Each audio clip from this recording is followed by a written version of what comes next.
February is usually one of the worst months in video game releases, but not in 2022.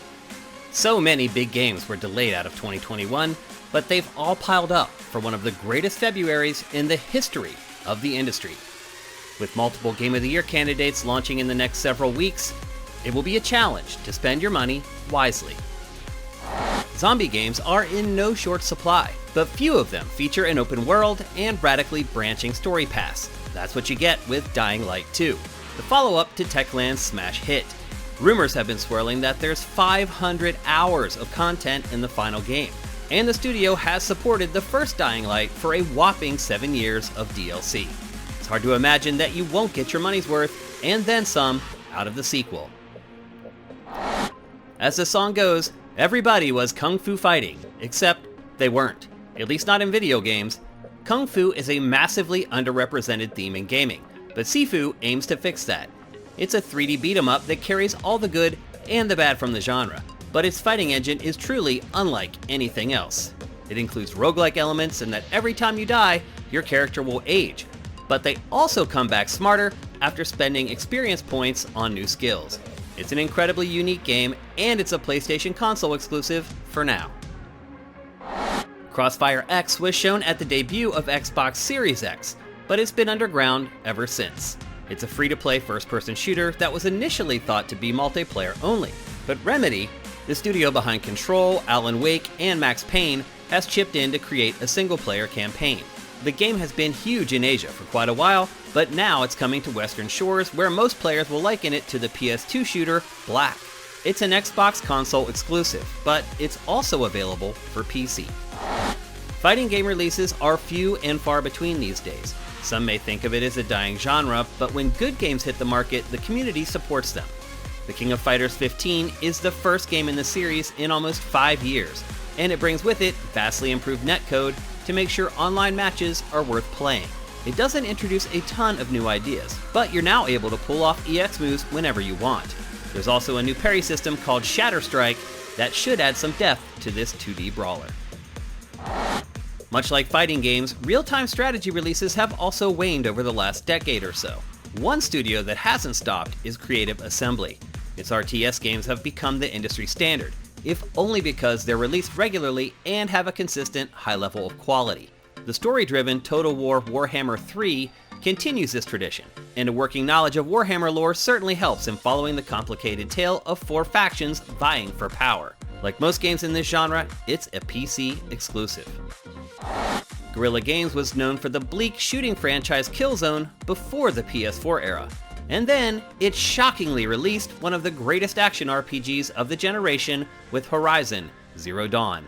It's almost 5 years later to the day, and its sequel, Horizon Forbidden West, is straddling the line between PS4 and PS5. Aloy returns a half year after the events of the first game as she travels to the American West to investigate a dangerous plague. This provides a much wider array of environments that also feel eerily familiar. It's up to you to stop the plague and ultimately total human extinction. Sound familiar? A new weapons crafting system and underwater exploration make sure it feels fresh and new without coloring outside the lines too much. Koei Tecmo's Atelier RPG franchise has been a huge hit in Japan, but it's struggled to find the same success in the West.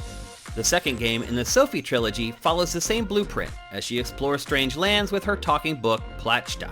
Except this time, she's mysteriously transported to a dreamlike land and must find her pal before it's too late.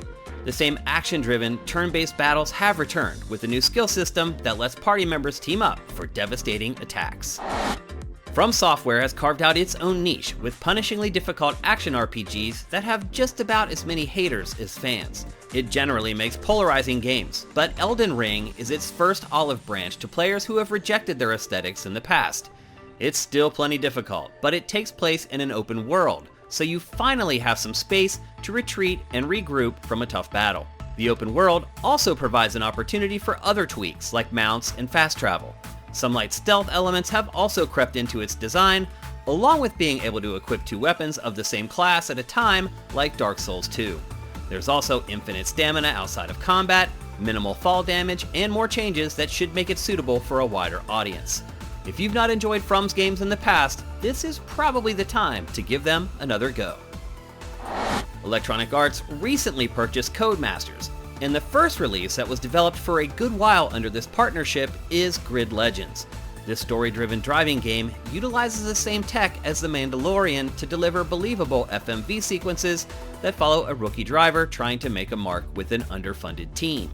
The Nemesis system also returns, where certain drivers will have it out for you and try to run you off the track at every turn. The driving controls have also been tuned to be more user-friendly and in line with franchises like Forza Horizon. The Nintendo Switch has had the monopoly on hardware that can be played both as a handheld and on our TVs, but that all comes to an end with Valve's Steam Deck. Essentially a portable PC, the powerful handheld can take your Steam library on the go, and then plug it into a monitor or TV when you get home. Initial impressions have been overwhelmingly positive, and they better be. The cheapest model costs $400, and the one you should probably buy costs $650. But if you've built up a huge library of games on Steam over the years and have a long commute, it should be worth every penny.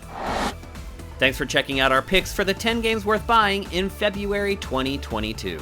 This month is loaded with great games and the cuts were tough. So head on over to your custom content feed on sifted.net to discover your next favorite. If you like our content, please consider pledging to our Patreon at patreon.com/sifted. We'll see you next month.